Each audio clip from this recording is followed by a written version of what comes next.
예, 다음은 뉴를 한번 봐드릴까요? 예, 10,000원에 20%를 매수하셨습니다.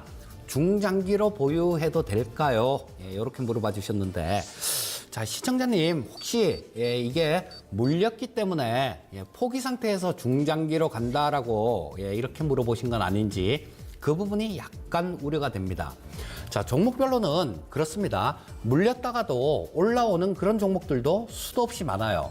하지만 자, 이 만약에 그 뭐 10종목 중에 어차피 주식시장 같은 경우는 길게 보면 우상향하는 게 주식시장이니까 뭐 좀 회사에 그렇게 치명적인 문제만 없다라면 어느 정도 회복이 되는 종목들이 많습니다. 근데 그중에 몇 종목 정도는 회복이 안 되는 종목들도 있어요. 자, 이 뉴가 안 되는 종목이란 얘기는 절대 아닙니다.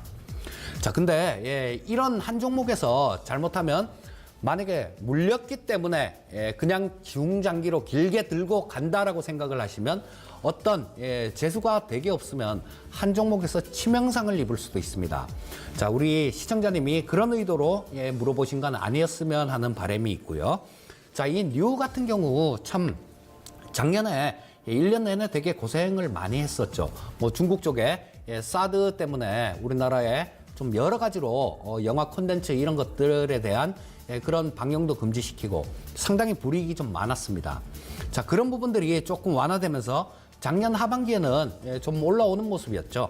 뭐 코스닥 시장이 굉장히 좀 좋았었고 그런 영향도 받았을 거고요.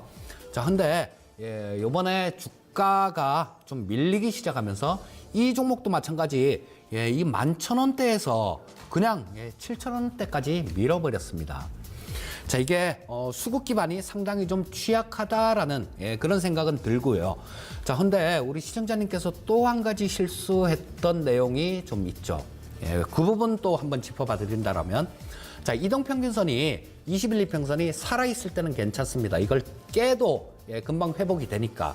근데 우리 시청자님께서 10,000원 근처라고 10,000원에 매수하셨다라고 말씀해 주셨는데요. 9,000원대 9,000 몇백 원 정도, 뭐 그러니까 9,000원대 후반대 정도 되겠네요. 그쪽에서는 이 21, 이동평균선이 아래로 이렇게 급격하게 꺾여 내려오는 그런 모습이 나왔습니다. 자, 이런 모습이 나왔을 때는 어느 정도 위험 관리가 필요했다라는 판단인데, 자, 여기죠. 이 부분이에요. 이 부분에서는 위험 관리가 좀 필요했었는데 그걸 못 하신 것 같습니다. 자, 시청자님, 다음번부터는 10명이면 10명, 100명이면 100명, 투자자가 모두가 마찬가지입니다. 내가 주식이 저점이다라고 생각되니까 지금보다는 주가가 훨씬 올라갈 거다라는 생각이니까 주식을 사는 겁니다. 그런데 실상은 그렇지가 않아요. 자, 위험 관리의 기준은 있어야 됩니다. 자, 이동평균선 같은 거 뭐 간단해 보이는데요. 이런 부분도 상당히 좀 이용하기에 따라서는 굉장히 유용한 그런 매매를 할 수도 있어요. 자, 그래서 그 부분 한 가지 또 실수를 약간 좀 하신 것 같고요. 지금 상태에서는 기다려 보시는 게 맞다라는 판단입니다. 왜? 자, 단기간에 낙폭이 너무 과대했어요. 단기간에 너무 많이 빠졌고, 그리고 또 뭐 영화 쪽도 마찬가지로 좀 수출이 이렇게 이 뉴 같은 경우도 올해 같은 경우는 영화 쪽 수출이 작년보다는 좀 나을 것 같습니다. 그래서 지금 일단은 좀 보유 관점 말씀드리고요. 자, 근데 뭐 한 8,000원대 중반 정도에서는 좀 저항을 받을 수도 있다라는 판단이에요. 왜? 내려오고 있는 21, 2평선의 각도가 너무 급격하게 내려오고 있습니다. 자, 주가가 이런 경우에는 주가가 이 21, 2평선을 돌릴 때까지 좀 이렇게 좀 꼬물꼬물거리고 그까지 간다고 하더라도 저항받고 이런 경우가 대부분이에요.